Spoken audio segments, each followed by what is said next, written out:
Quanta luz neste ambiente descendo sobre nós, vibrando em nossa mente.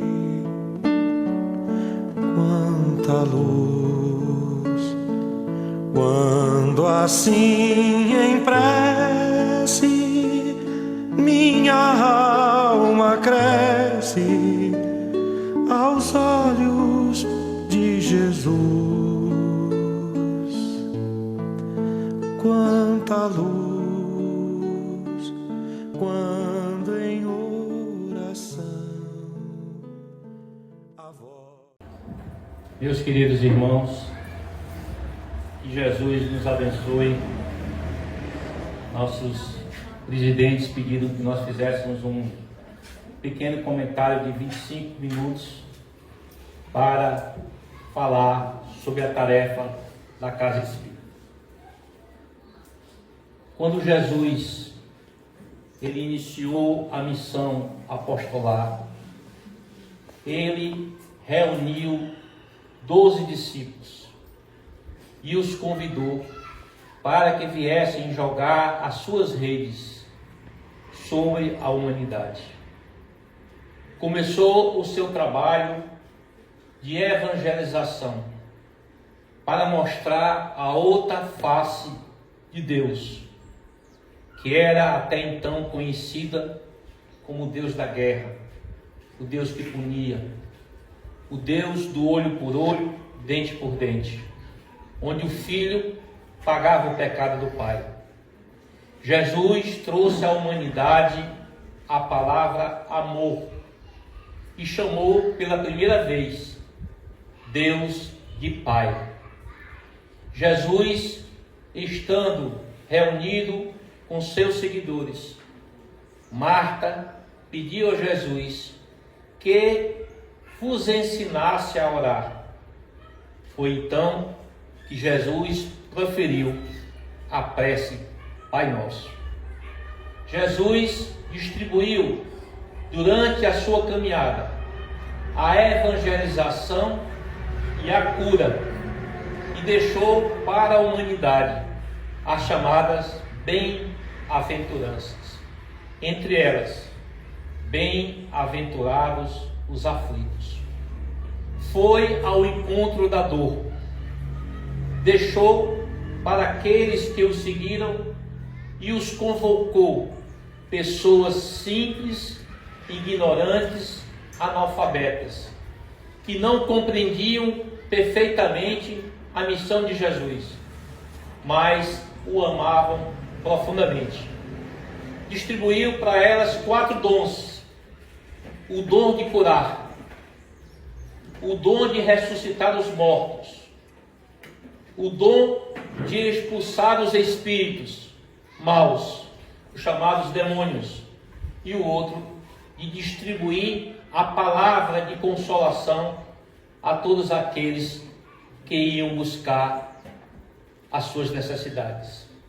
Não fundou nenhuma casa religiosa, porque o seu templo era em cima dos barcos, na beira da praia, debaixo das árvores, aonde existia dor e aonde existia necessitado, Jesus estava presente.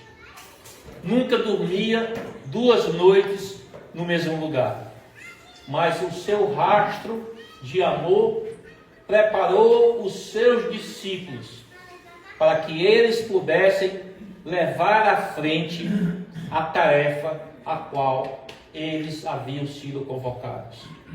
Ontem eu ouvi um grande pregador espírita dizer que quando Jesus disse a Pedro que ele o negaria 3 vezes antes que o galo cantasse, não era o simbolismo do galo, mas é que ele, antes de iniciar a sua jornada, que iniciaria após a crucificação de Jesus, porque Jesus disse a Pedro: sobre ti erguerei a minha igreja.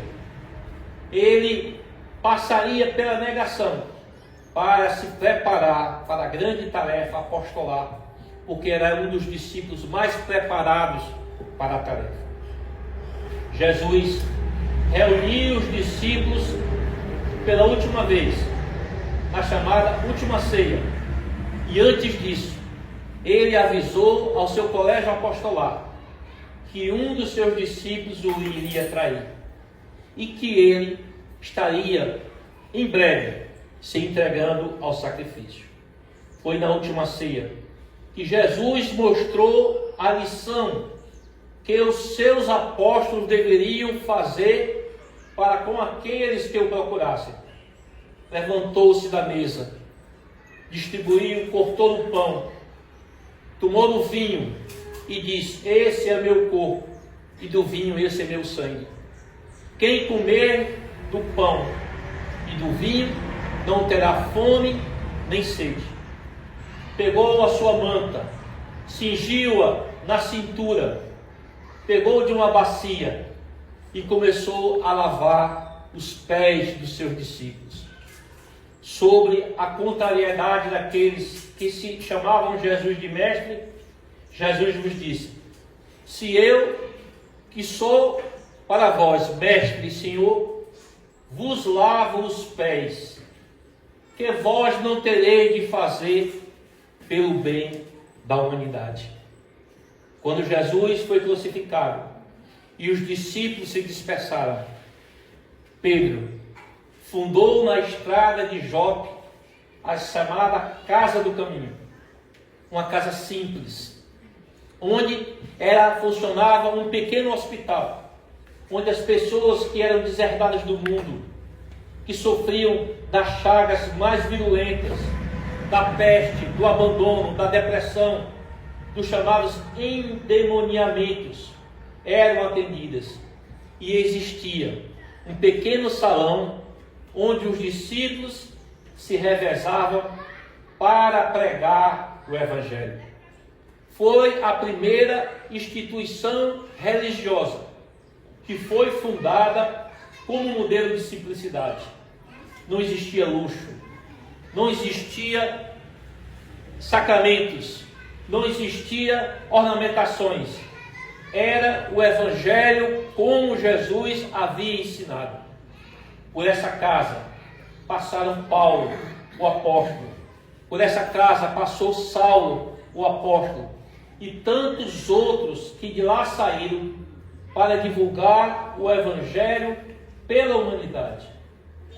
Jesus, com esses 4 dons e com esse exemplo da Casa do Caminho, determinou que os seus discípulos fossem ao mundo para distribuir a mensagem evangélica. Baseado nesse exemplo da Casa do Caminho, essa casa foi fundada com o objetivo de distribuir os 4 dons prescritos por Jesus: expulsar os demônios. Nós sabemos que os demônios, a tradução correta, são espíritos, que podem ser espíritos bons ou espíritos maus, que são irmãos nossos também, que um dia adoeceram, e não é expulsar, porque a tradução pode estar equivocada, mas é evangelizar. Que hoje esses demônios que nos perseguem são pessoas do nosso convívio, que um dia nós ferimos, maltratamos, enganamos, traímos.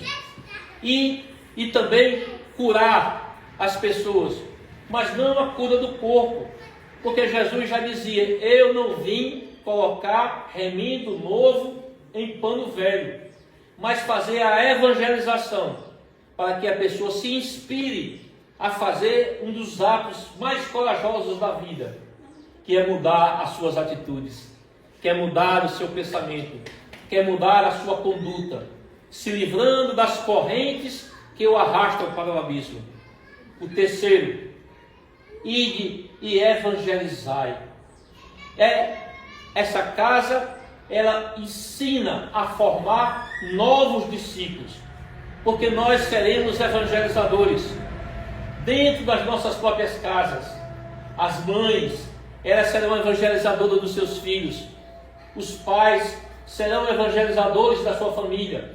Eles montarão dentro dos seus lares os templos porque o nosso lar é o primeiro templo a qual nós devemos preservar.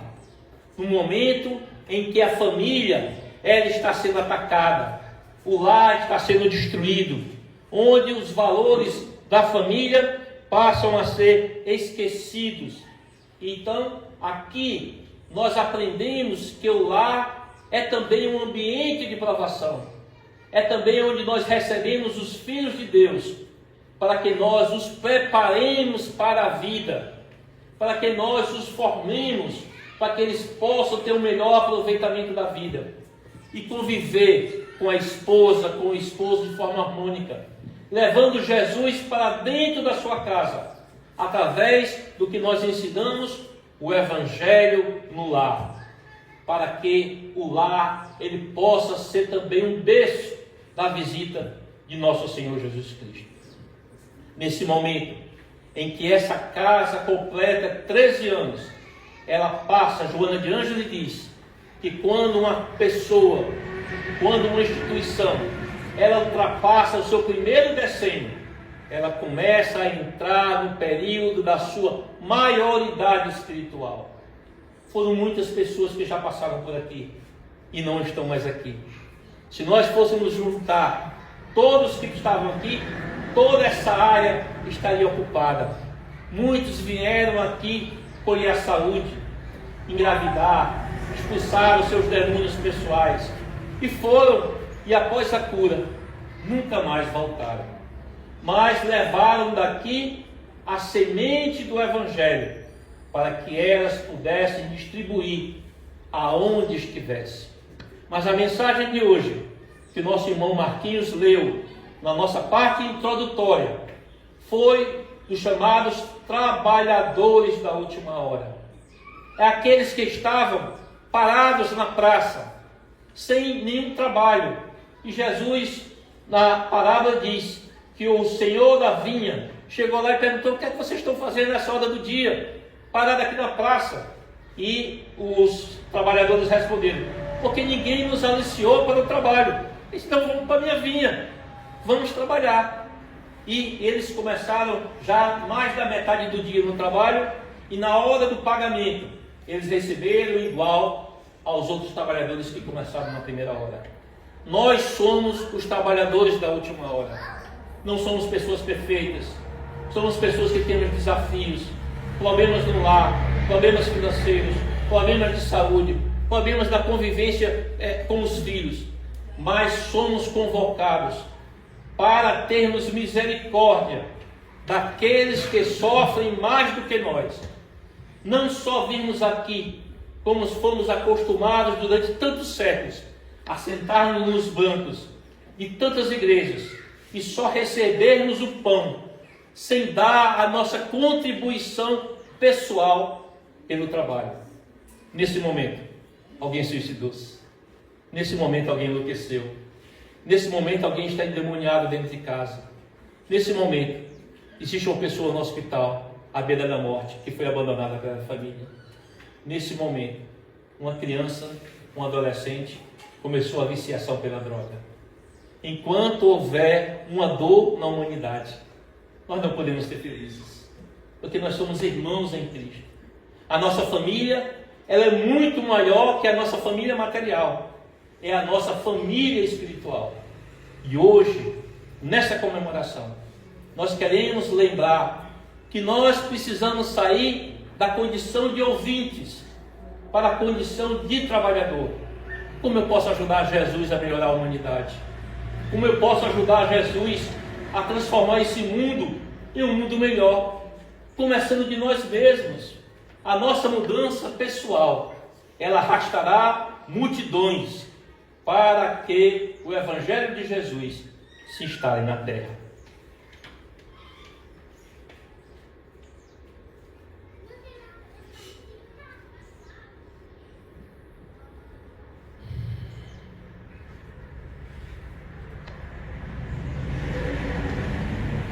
Esta casa tem uma tarefa muito maior do que a nós podemos visualizar.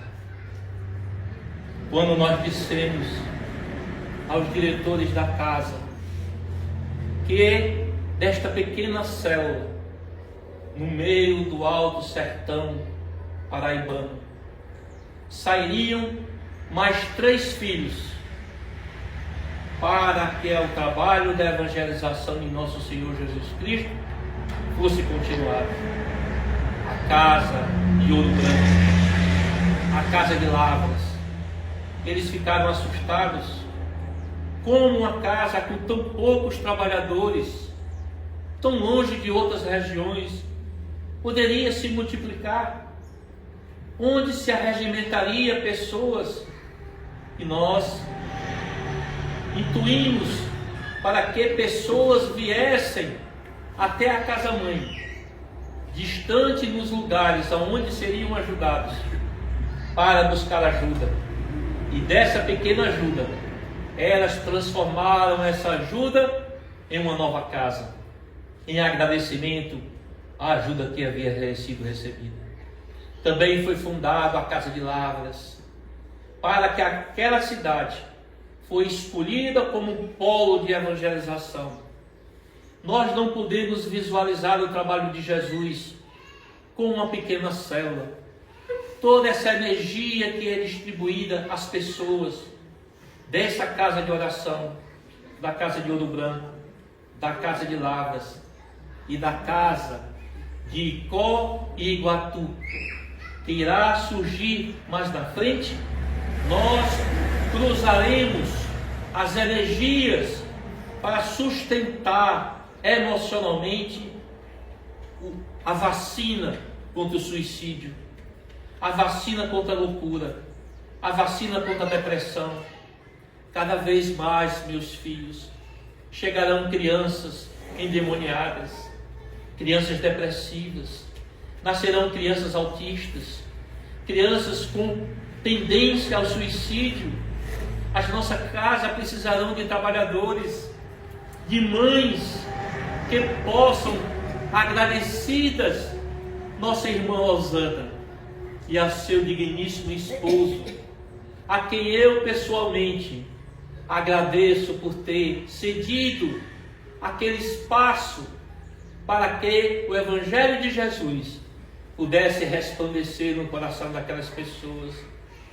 Mães que cuidarão dos filhos de outras mães, que os amarão, que os cuidarão.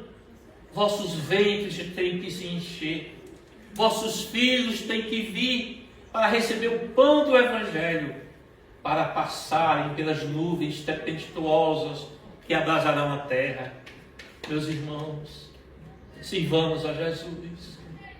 Ele nos pede nesse dia que a vossa misericórdia tenha misericórdia daqueles que sentem dor, daqueles que têm seus peitos cravados pelos punhais do sofrimento. Não podeis dormir enquanto vossos irmãos choram, enquanto vossos irmãos sentem dor, sentem fome e sede de justiça. Meus filhos, juntai a vossa energia e se uni à grande caravana de fraternidade. Não nascestes para gozar, nascestes para servir. Quanto mais servires a Jesus, mais sereis felizes, porque quando nós salvamos uma vida, nós enchemos o céu de alegria. E no dia de hoje, os anjos do Senhor visitam essa casa para contemplar a primeira etapa de muitas etapas que serão reunidas. A nossa casa, o trabalho, não é montado em cima de pessoas, mas em cima da frase irmãos. Irmandade é um compromisso do amor.